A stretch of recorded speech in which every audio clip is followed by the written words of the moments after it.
Star plus के serial ये रिश्ता क्या कहलाता है में अक्षरा अभिमन्यु फाइनली 6 साल के बाद मिल तो गए, लेकिन अब दोनों अजनबी की तरह एक दूसरे के साथ बिहेव कर रहे हैं।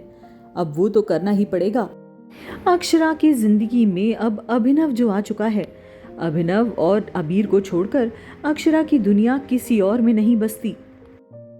उधर अभिमन्यु की जिंदगी वहीं की वहीं है। उसकी जिंदगी में रूही तो आ चुकी है, लेकिन अभिमन्यु ने अपनी जिंदगी में अक्षरा के अलावा किसी और को उसकी जगह एंट्री नहीं दी। वैसे तो अक्षरा और अभिनव जी के बीच में भी पति पत्नी का एक बड़ा फॉर्मल सा रिश्ता है। अभिमन्यु अबीर का पिता जरूर है, लेकिन अक्षरा का पति वो पूरी तरह नहीं बन पाया है। पति वो सिर्फ कहने का है, लेकिन इस बात से अभिमन्यु अनजान है। अक्षरा अभिमन्यु की मुलाकात तो होनी ही थी, और अभिमन्यु अक्षरा से मिलकर अब हर एक वो पल याद कर रहा है जो उसने अक्षरा के साथ बिताए थे। उधर अभिनव को कुछ समझ नहीं आ रहा कि आज उसके दिल वाले सरजी इतने सैड मूड में क्यों हैं।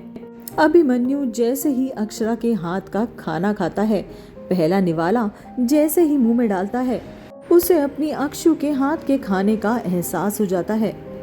इस पर अभिनव कहता भी है, क्यों सरजी, आ गया ना मजा। अक्षरा जी के हाथ का जो भी खाना खाता है उसका यही हाल होता है। इस पर अचानक से अभिमन्यु के मुंह से निकलता है, मैं ये पहले भी खा चुका हूँ। ये सुनकर अभिनव एकदम चौंक जाता है। अक्षरा को देखकर अभिमन्यु की सारी यादें ताजा हो गई हैं। सारे जख्म फिर से दुखने लगे हैं। जिस अतीत को अभिनव ने अपनी मर्जी से बिना कुछ सोचे समझे अपनी जिंदगी से अलग कर दिया था, वो अतीत अब उसके सामने आ खड़ा हुआ है। डाइनिंग टेबल पर ही अभिनव जी से अभिमन्यु ये बात कहता भी है कि उसकी जिंदगी ने उससे सब कुछ छीन लिया है। वहीं अभिनव उसको समझाते हुए कहता है, जिंदगी अगर एक हाथ से कुछ लेती है तो दूसरी से दे भी देती है।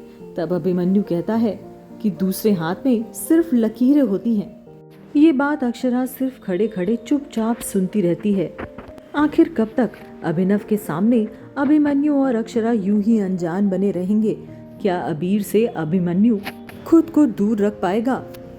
क्योंकि अभिमन्यु तो शायद अब तक जानता भी नहीं कि ये नन्हा सा अबीर उसका खुद का बेटा है। वो तो अब तक यही समझ रहा है कि अबीर अभिनव और अक्षरा का बेटा है। क्या होगा जब उसे ये सच्चाई पता चलेगी? और फिर क्या होगा अभिनव का? क्या वो फिर से एक बार अनाथ बन जाएगा? क्या उसका ये परिवार उसको छोड़कर चला जाएगा? इस सीरियल से जुड़े हर अपडेट के लिए हमारे चैनल को सब्सक्राइब जरूर कर ले।